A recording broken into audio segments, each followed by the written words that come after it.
as my partner Mike stated before, that the language spoken is mostly Spanish.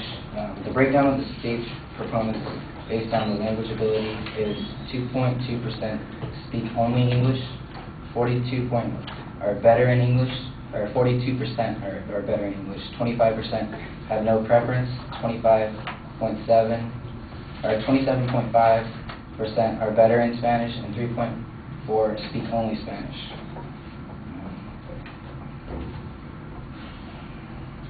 There's a bill against Puerto Rico becoming a state.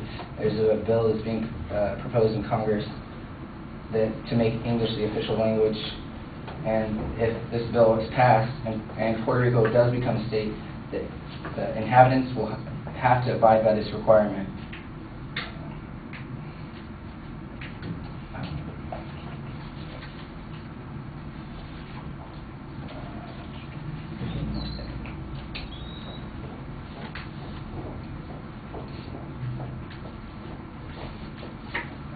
Sorry about that. All right.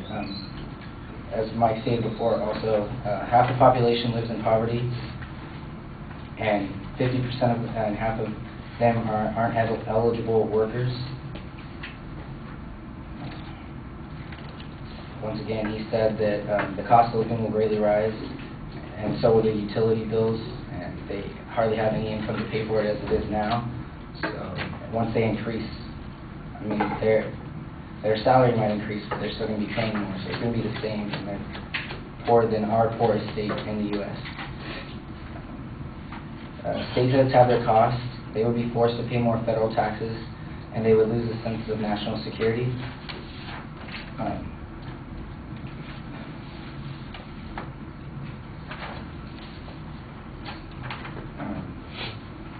Voting for the, as Keith stated, he said that all the voting has been greatly rising through the past 3 years, but yet it's still under 50%.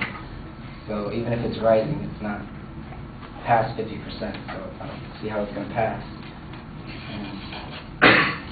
If Puerto Rico gained statehood, its state government could vote to amend the state's constitution to declare Spanish as the official language of the U.S. The U.S. government could be forced to speak Spanish as a quasi-official language to accommodate the needs of the Puerto Ricans.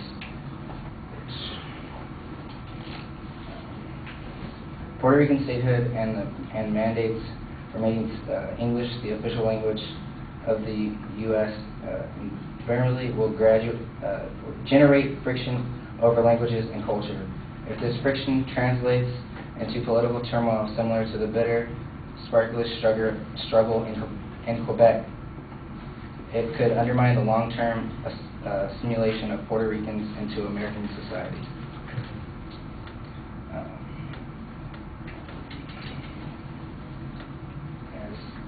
Nat stated that the average income was somewhere from 6.25 to 8.25.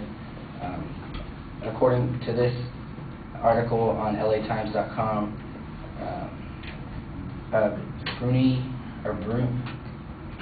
Bernice Espadel, a medical student in Puerto Rico, was quoted as saying that nurses on the island are paid less than $6 per hour. According to the Bureau of Labor Statistics, Puerto Ricans registered nurses have median average wages of $10.59 an hour, while the hourly salary for vocational nurses is $7.35. He said that ours is anywhere around $20, and that's a huge difference. I don't see how they're going to pay for the taxes once again.